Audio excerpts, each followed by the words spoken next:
हिंदू धर्म में करवा चौथ के पर्व का विशेष महत्व है। इस दिन सुहागिन स्त्रियां पूरे दिन निर्जला उपवास करके पति की लंबी उम्र की प्रार्थना करती है।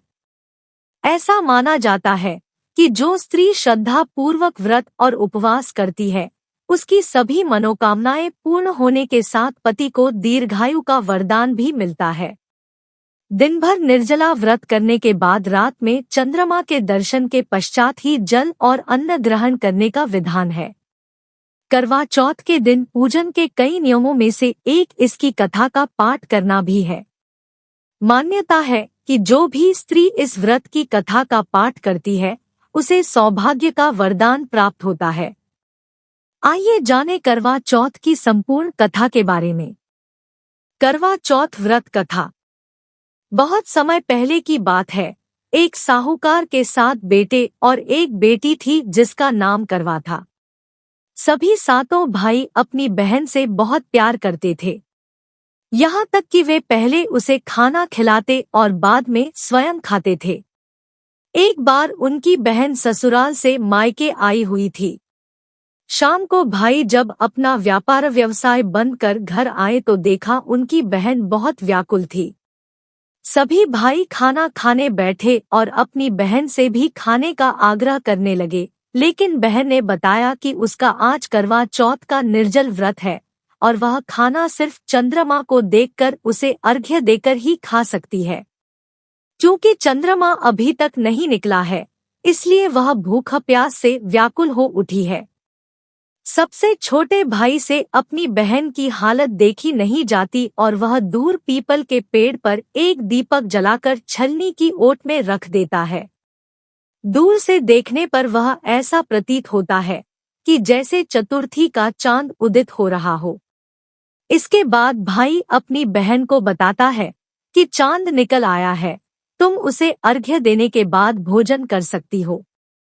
बहन खुशी के मारे सीढ़ियों पर चढ़कर चांद को देखती है, उसे अर्घ्य देकर खाना खाने बैठ जाती है। वह पहला टुकड़ा मुंह में डालती है तो उसे छींक आ जाती है। दूसरा टुकड़ा डालती है तो उसमें बाल निकल आता है और जैसे ही तीसरा टुकड़ा मुंह में डालने की कोशिश करती है तो उसके पति की मृत्यु का समाचार उसे मिलता है। वह बौखला जाती है। उसकी भाभी उसे सच्चाई से अवगत कराती है कि उसके साथ ऐसा क्यों हुआ। करवा चौथ का व्रत गलत तरीके से टूटने के कारण देवता उससे नाराज हो गए हैं और उन्होंने ऐसा किया है।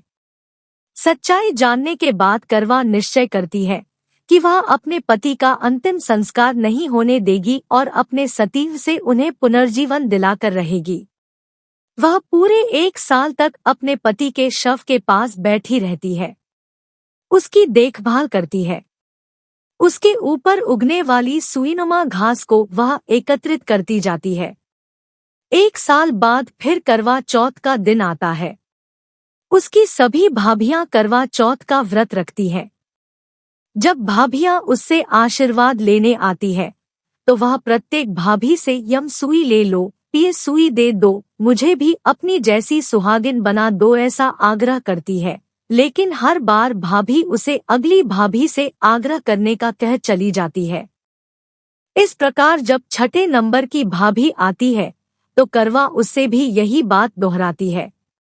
यह भाभी उसे बताती है कि चूंकि सबसे छोटे भाई की वजह से उसका व्रत टूटा था, आथा उसकी पत्नी में ही शक्ति है कि वह तुम्हारे पति को दोबारा जीवित कर सकती है। इसलिए जब वह आए तो तुम उसे पकड़ लेना और जब तक वह तुम्हारे पति को जिंदा न कर दे उसे नहीं छोड़ना। ऐसा कहकर वह चली जाती है। सबसे अंत में छोटी भाभी आती है।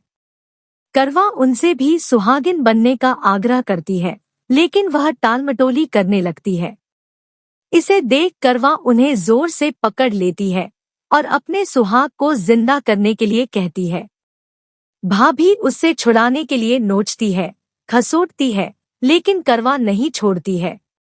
अंत में उसकी तपस्या को देख भाभी पसीज जाती है और अपनी छोटी अंगुली को चीरकर उसमें से अमृत उसके पति के मुंह में डाल देती है। करवा का पति तुरंत श्री गणेश कहता हुआ उठ बैठता है।